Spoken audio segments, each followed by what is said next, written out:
I'm sure you've heard comments known as generalizations. Many of us have used them to communicate or explain something that's either frustrating us or has grabbed our attention, and they're frequently intended to be an exaggeration, to make a point. For example, life stinks. Nobody loves me. Everybody hates me. I think I'll go eat worms. That second one is actually a kid's song from a poem that's over 100 years old. Similar generalizations are made in response to questions like this. Does anything make sense about contemporary politics? No, nothing. These kind of hyperboles and generalizations are common in our interaction, and many times I use them on purpose to draw attention to something when I preach. The use of absolute terms is also a common practice. While they're rarely accurate when we use them, such words do communicate the level of our thoughts or emotions at the moment. Always, never, no one, everybody. Even when they're not a hyperbole but a profound statement of truth, the use of such words forces the listener to stop and think for a moment. Here's one that's not an exaggeration but dead on accurate. All have fallen short of the glory of God. This is a broad-reaching testimony, and yet once accepted, it forces the listener to wrestle with what to do about what that verse says. Now, as we enter the book of Ecclesiastes for the second week, we will read similar statements. Last time we looked at some of the features of this book and identified some repeating themes and repeating words. This time, we'll study the first major section that serves as a summary of the entire book and everything that we're going to read from this point forward. The words of the teacher, son of David, king of Jerusalem. Absolute futility, says the teacher. Absolute futility, everything is futile. Verse 2 identifies the teacher's thesis. It's a condensed observation of life, and it's not particularly hopeful. And yet from this generalization, the teacher will go on to give us specific examples. And the author will reveal for us his assessment of life on earth as it pertains to all of humanity, not just him personally. As I mentioned last time, the key word is one that has a range of similar meanings. The Hebrew word hevel shows up almost 40 times and is translated into English in various ways. It's technically speaking of vapor or breath, but it's used metaphorically to speak of purpose, what makes sense. It's about the fact that what we observe in life so many times does not fit together as we expect it should. And so other meanings include senseless, absurd, and mystery. As we get further into the book and look at individual contexts, these various terms will fit into place even more tightly from one passage to another. Therefore, as we go through Ecclesiastes together, I expect to use a combination of them, and you should as well. Yet so far, I have settled on these two as the most comprehensive way that Solomon is using hevel, absurd and futile. The word is not meant to communicate that such things in life have no meaning or value. It may be true, but it's that its value or meaning continues to escape us. So we spin our wheels trying to make sense of something that doesn't make sense, and it's fruitless. It brings no conclusion and no satisfaction. In one way or another, the core of verse 2 will be restated throughout the book. But to grasp the emphasis of the teacher, here's a slightly different translation. Everything is absolutely, I said absolutely absurd. Now, the opposite of futility and absurdity is reason. Reason dictates that certain things should work out, particularly the ethical commands we are given by God to follow, as Israel was. We recognize the teacher in verse 1 as Solomon. He would certainly know the laws of God handed down from Moses. And his father, David, was the one who wrote most of the Psalms, celebrating how good and precious and agreeable God's law was. And following God's ways should lead to good results, no? Yet what is reasonable as an expectation gets assaulted when life actually unfolds. For example, the issue of the righteous and the wicked. It is a frequent theme in Ecclesiastes, and we see it wrestled through many times in the Psalms. For surely, O Lord, you bless the righteous. You surround them with your favor as with a shield. How are they blessed? What do they get for it?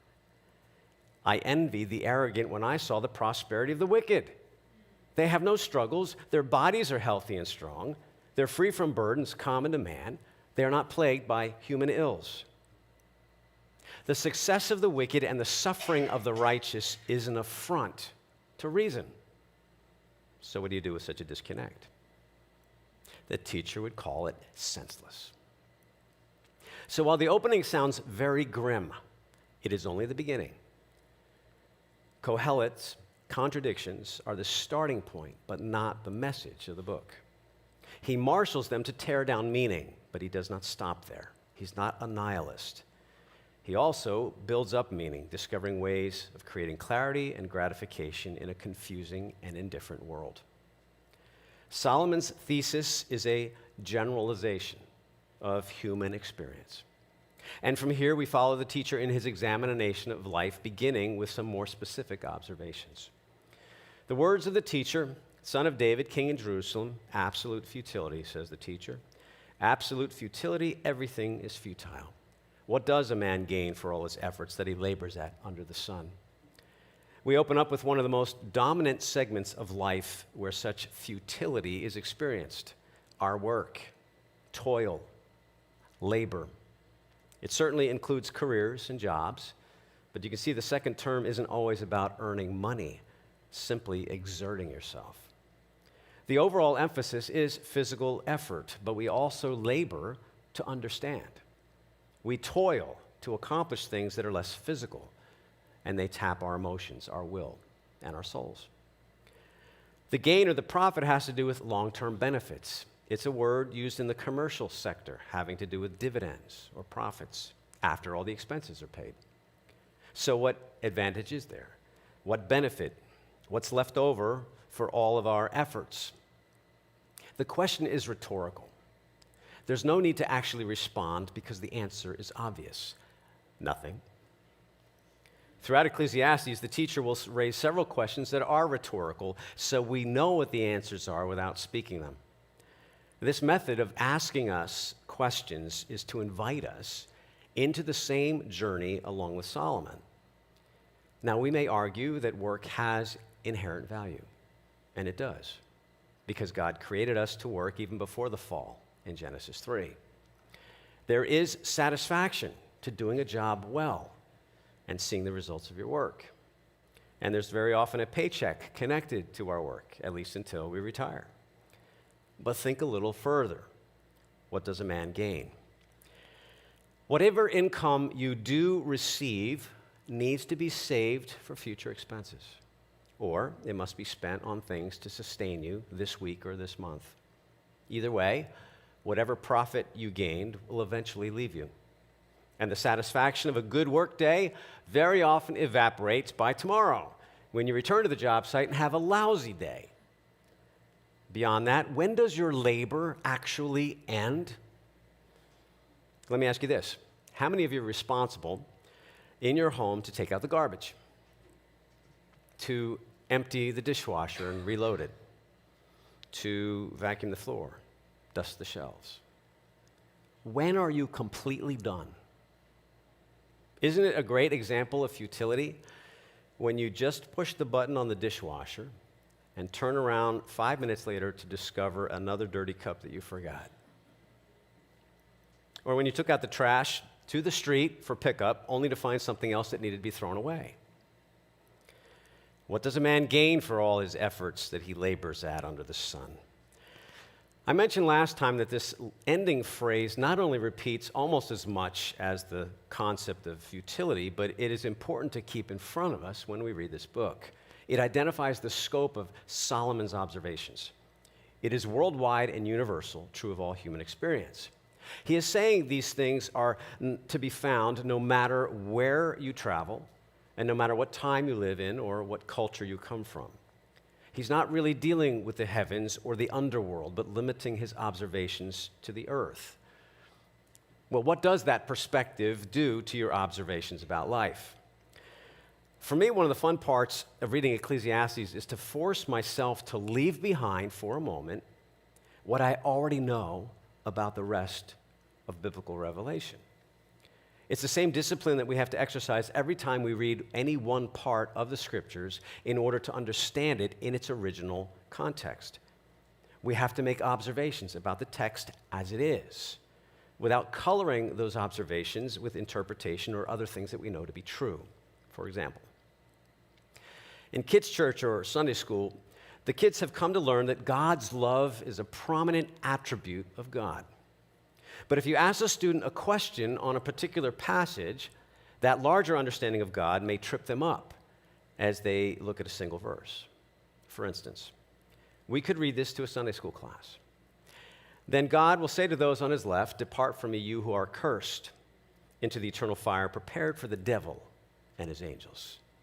And then we could ask the kids, what does this verse teach us about God? It wouldn't be unusual for the child to say, God loves everybody. God is love. Well, that's true. God is love. No question about that. But is that what this verse is teaching us about the Father? No. You won't find love mentioned in Matthew 25. If anything, it's about our responsibility before God and being held to account by him. And if you had to identify a single attribute of God from this one verse, it actually speaks of the justice of God. The two answers about God's character are correct in the largest scope of biblical revelation, but being a good observer in reading God's word is about understanding the specific teaching from a specific passage first. So the phrase and the focus at the end of the teacher's question, under the sun, is something I find particularly intriguing and quite contemporary. Let me clarify with a little history lesson. Western civilization brought with it a basic idea that there was a God. And while individual beliefs varied, God was involved and behind what was happening on earth. He was the source of truth, meaning, and discovery. Even empirical science was rooted in the idea that the universe was ordered by God.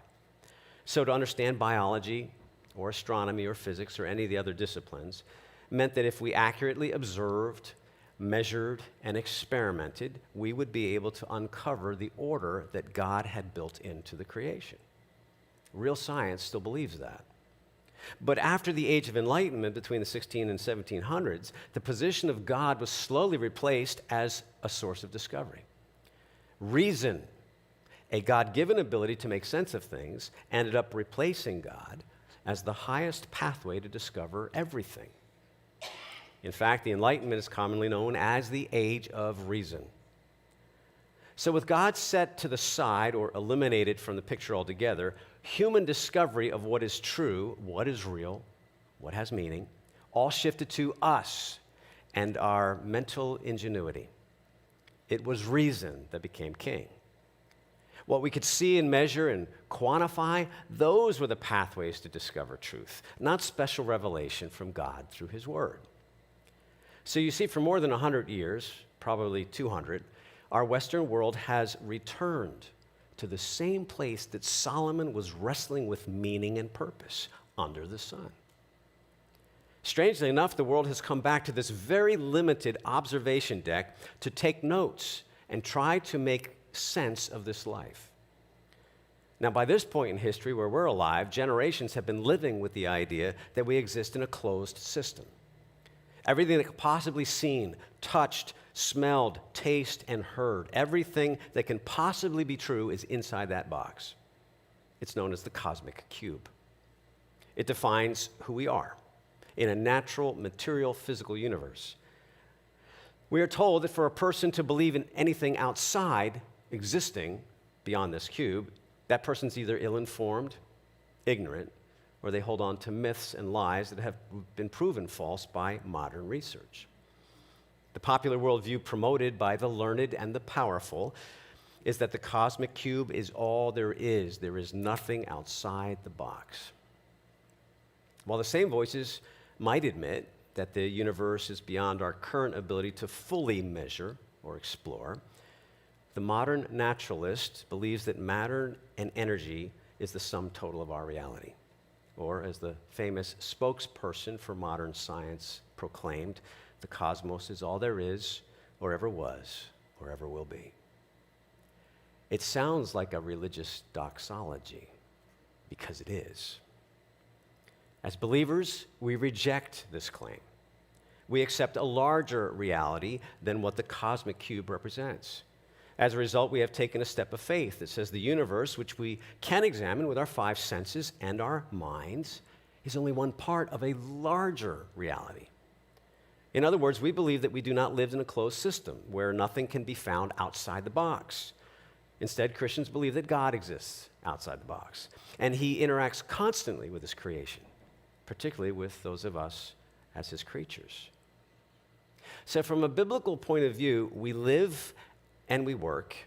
From a non-biblical point of view, the world sees things as living and working and loving and dying in a world that doesn't look much beyond life under the sun. Do you see why I find studying Ecclesiastes both fascinating and relevant? After the opening declaration and the first rhetorical question, what benefit is there?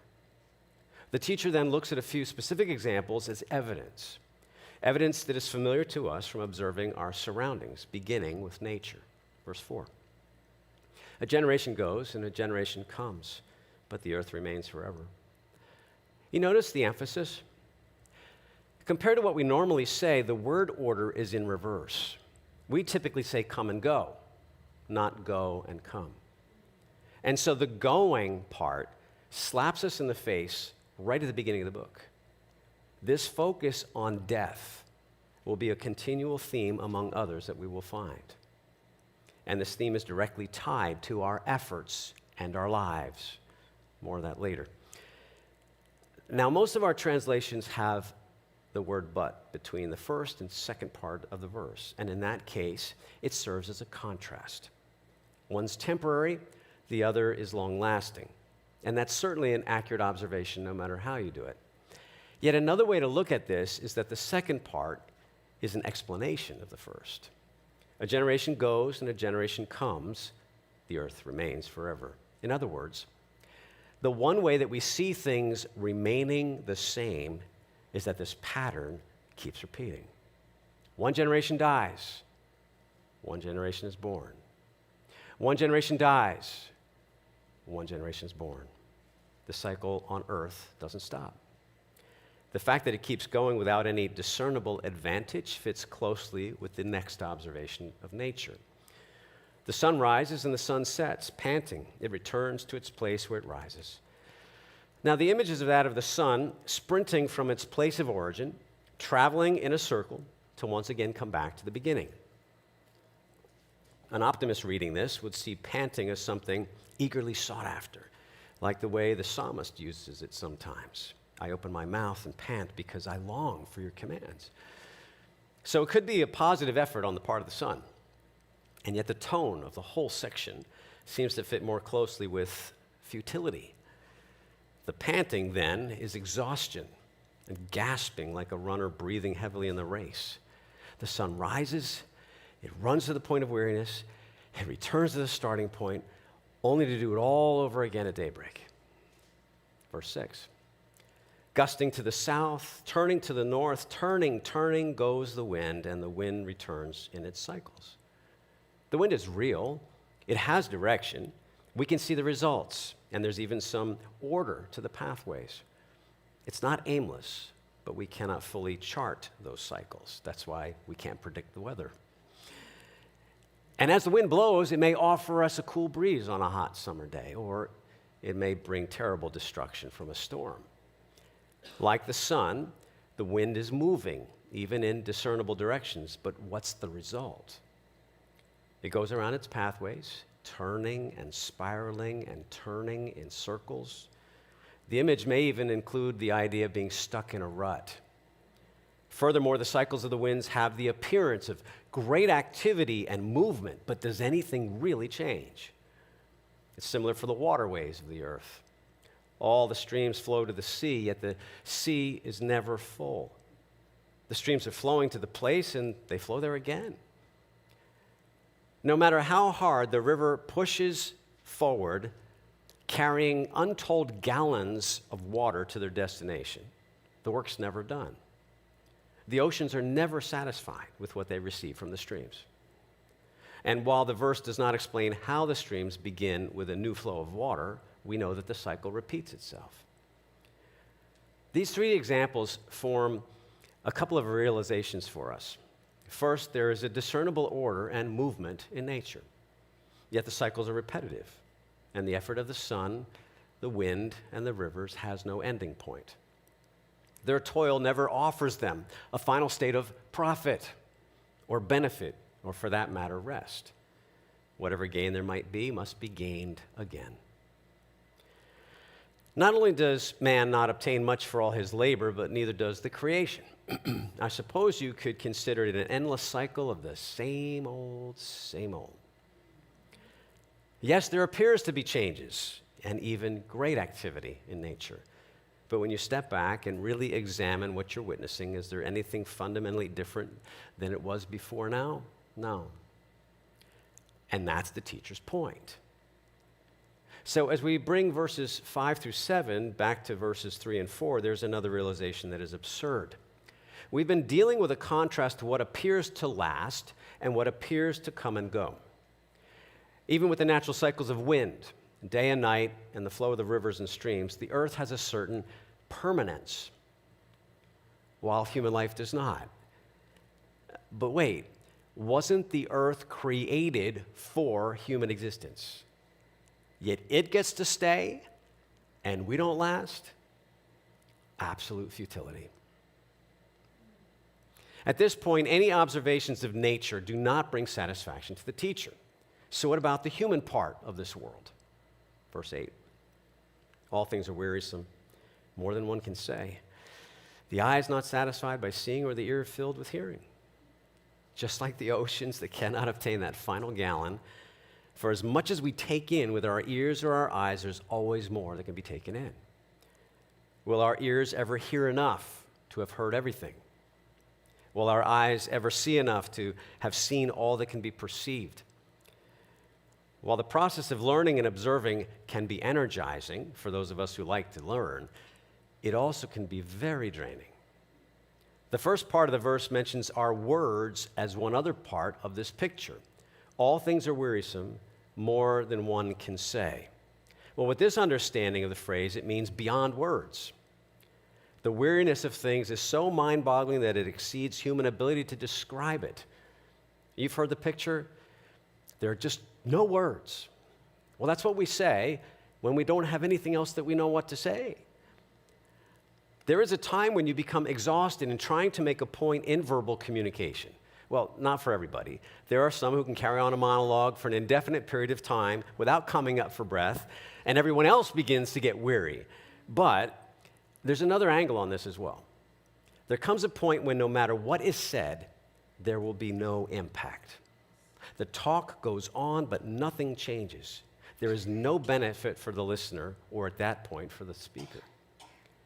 I believe this is one of those things that people notice about political campaigns. Yeah, we've heard all the promises before. Didn't we declare a war on poverty during Johnson's administration in the 60s? Didn't we declare a war on drugs at about the same time? Did we win? Deeper meaning or purpose or benefit, none of those are discernible in nature. And when we as humans have sought meaning or value through what can be spoken, heard, or seen, we're still not satisfied. The things that intrigue us, that catch our eyes, that are pleasant to our ears, they only give us momentary satisfaction. And then there's more to hear and more to say and more to see. So maybe there's meaning in history instead. Verse 9. What has been is what will be, and what has been done is what will be done again. There's nothing new under the sun. Can anyone say about anything, look, this is new? It's already existed in the ages before us. This is one of those well-known verses, particularly the last part of verse 9. The teacher says the past, the present, and the future, they're all similar to what you know right now. His observation is that even history repeats itself, so nothing is truly unique. And yet we crave the new. And advertisers capitalize on selling us something that they claim is new. Even the newness of something is fleeting. It's a vapor. How often have you saved up for something you really wanted? You made the purchase, enjoyed it for a few days or a few weeks, and then it lost its attractiveness as it fades into the background of your thoughts. A month later, you're on to something else that appears new. Why? We become weary with something we once considered new and crave something newer to fill the void. I think we can agree with that aspect of what it means to be new. And yet this statement has created some continuing discussion of its meaning as people have asked, is there really nothing new under the sun? 2 generations ago, we had a war that has never reached the corners of this globe again the way World War II did. We have computers in our pockets that we carry around. We have sent people into space and continue to do so. And we have video and audio recordings that capture history like no other medium, along with instant communication across the globe. No one in Solomon's day had anything close to that. So is it true that nothing's really new? Let me answer that by looking again at these same examples. As you reflect on them, they are simply innovations of older realities. War has been, is, and will continue until the earth ends. The video and audio recordings are actually different ways to store history compared to our ancestors. They used oral traditions, along with engraved tablets, or ink, and some type of parchment or animal skin. The space shuttles are impressive, and yet it boils down to another type of vehicle for travel. And the instant communication that we have with our cell phones is still another form of interaction between people. The kind of interaction that goes back to the beginning when simple speech took place between two people who were standing next to one another. So the core of every one of those examples is really nothing new. But keep in mind that at this point in the teacher's observations, he's looking at history, not industry, manufacturing, or technology. And history does repeat. The players change, the geography changes, and the winners and losers change, but the players are part of a larger picture. And yet the question is there any larger benefit? Is there some transformation that has brought us to a place of meaning in the world through that history? A few years ago, I was sent a document from a friend that contained the work of a British historian. The historian's research tracked the rise and fall of the major empires beginning with Assyria in the 9th century BC. If you know your Bible history, Assyria was the one that gave the northern kingdom of Israel a run for their money. As an Englishman, Sir John also traced the lifespan of his own nation's influence, Great Britain. From his research, he identified a few common stages of civilization from birth, development, until one each faded into history after the other. One leader rises, war takes place, a nation emerges, it develops, it prospers, it creates an impressive culture, and then it becomes corrupt and self-centered, and it dies or is conquered. And another power follows the same pattern. As we touched on in the introduction, this is more of a spiral. The curious point that he made was that in each case, the average lifespan of the civilization didn't go much beyond 250 years. It was interesting reading and quite thought-provoking for where our nation is in this pattern. We're 144 years old, 5, something like that. But on a most basic level, the author confirmed what Ecclesiastes has said. What has been is what will be, and what has been done is what will be done again. There's nothing new under the sun. Without a New Testament eternal perspective, it all appears to be an endless loop. But it is leading somewhere because we have a fuller picture. History is both cyclical and linear. We know that as we live now during what is called the time of the Gentiles, nations will rise and fall until a final world power will take control and Jesus returns. History does not answer the questions of ultimate meaning or purpose. These only come from divine revelation. This is another factor that makes Ecclesiastes so relevant to our present day. The idea that there's this endless cycle without an ultimate destination has been filtering into our thinking for decades. The Disney movie, just shy of 30 years ago, probably brought the phrase back into our vocabulary, the circle of life. It's not new. It's an actually ancient perspective. And you may remember the attention given to the year 2012, beyond the superstorm that we got in October. As we looked ahead to that year, the news reports were given, books were being written, and a movie came out that told us how the world would end in 2012, more specifically December 21st. Much of that discussion or warning came from a calendar out of Central America, from a people group known as the Mayans. They lived in what is now southern Mexico, Guatemala, Belize, and western Honduras. And they would probably appreciate the words of Ecclesiastes, since the Mayan worldview has similar points of contact. For Western thinkers, we're in 2023. And from a Western perspective, that number will simply increase by 1 every year that goes by.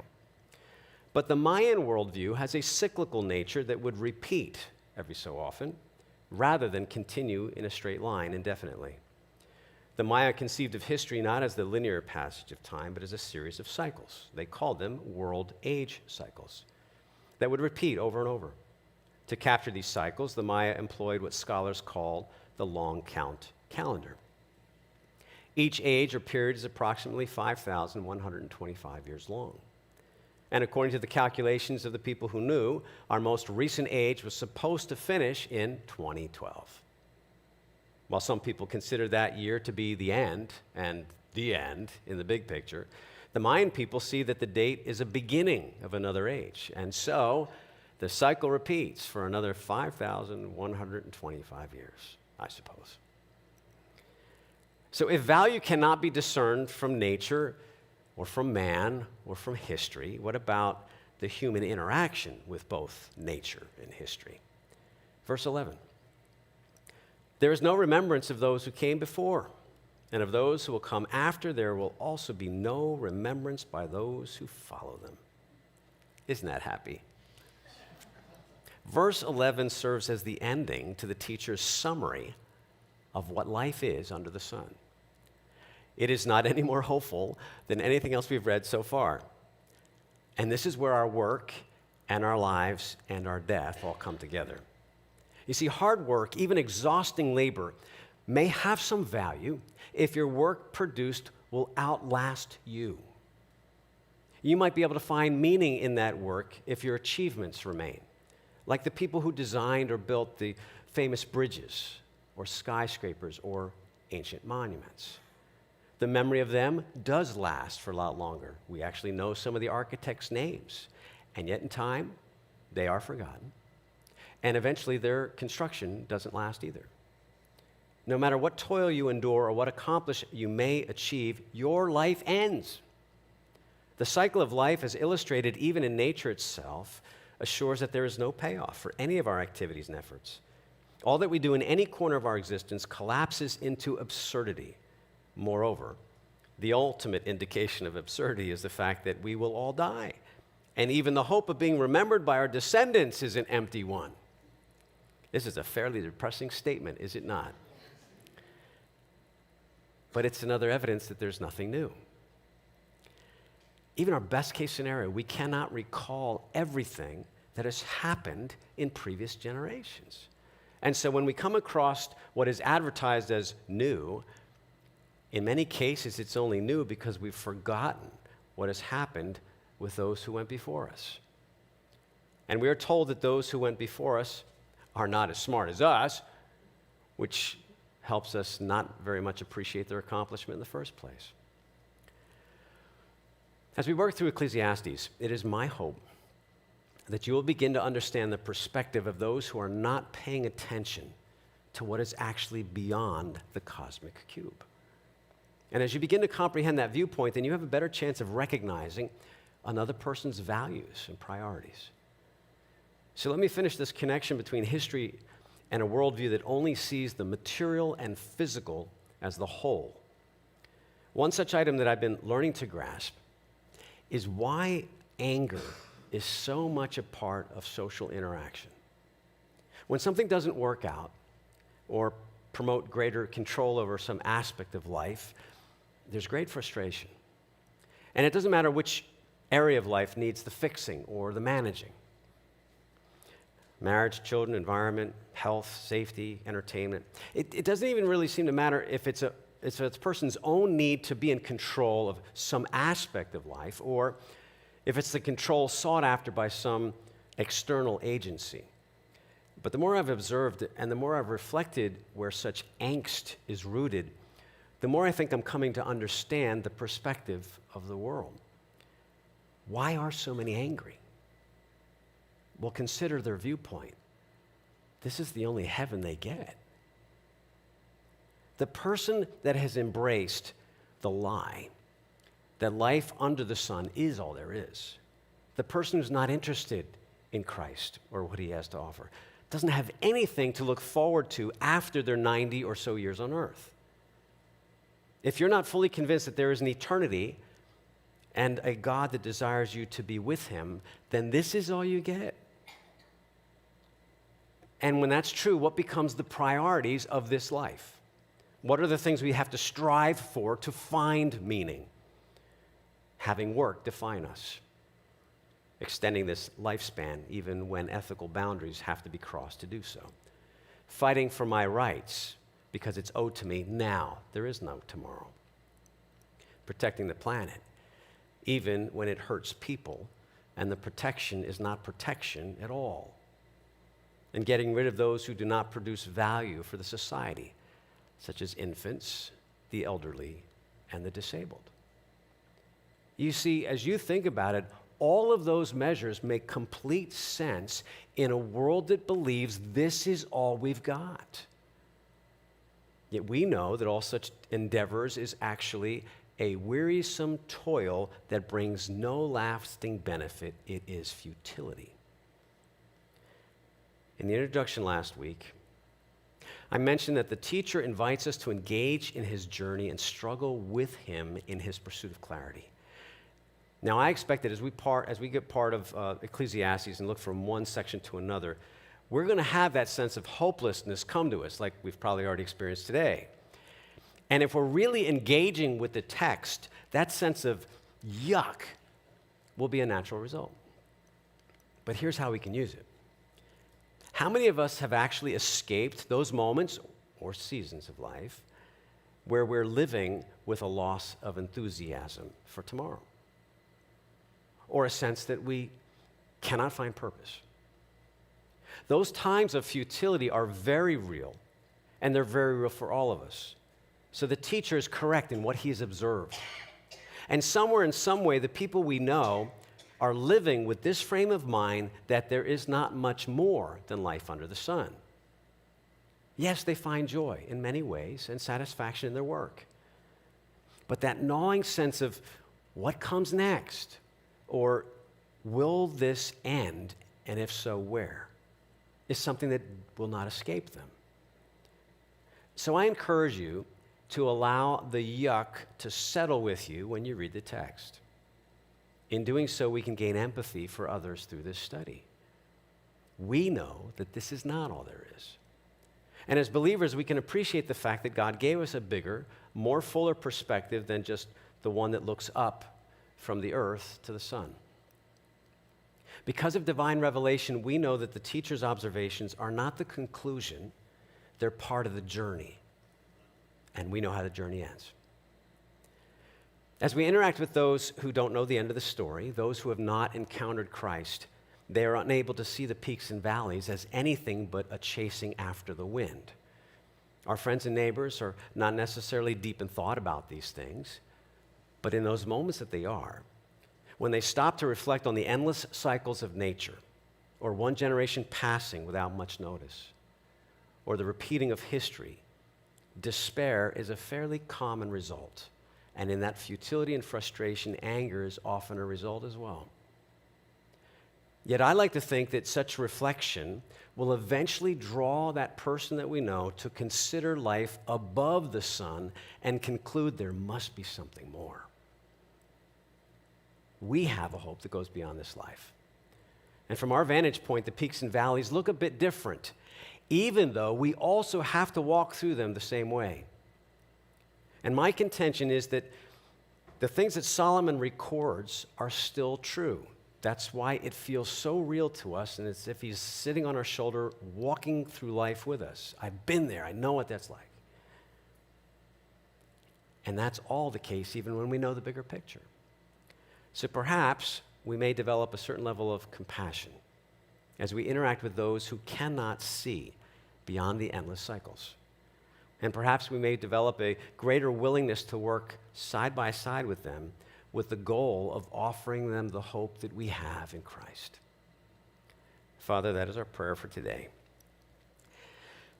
That you would enable us to assess the same kinds of thoughts that the people we know and care about are wrestling with, reflected in the words of the teacher, and be able to capitalize on a phrase or an idea or perspective or piece of a worldview that we can see is flawed or futile. Give us wisdom to be able to interact with those friends and family members on that level and begin to question them, to have them question themselves about what they really know is true. And if they see the cycles, great, they made an accurate observation. But is that all there is? Father, give us courage, insight, the ability to discern what's really taking place in those interactions so that we can bring the light of Christ and the hope of Christ in more places through our study of Ecclesiastes. Amen.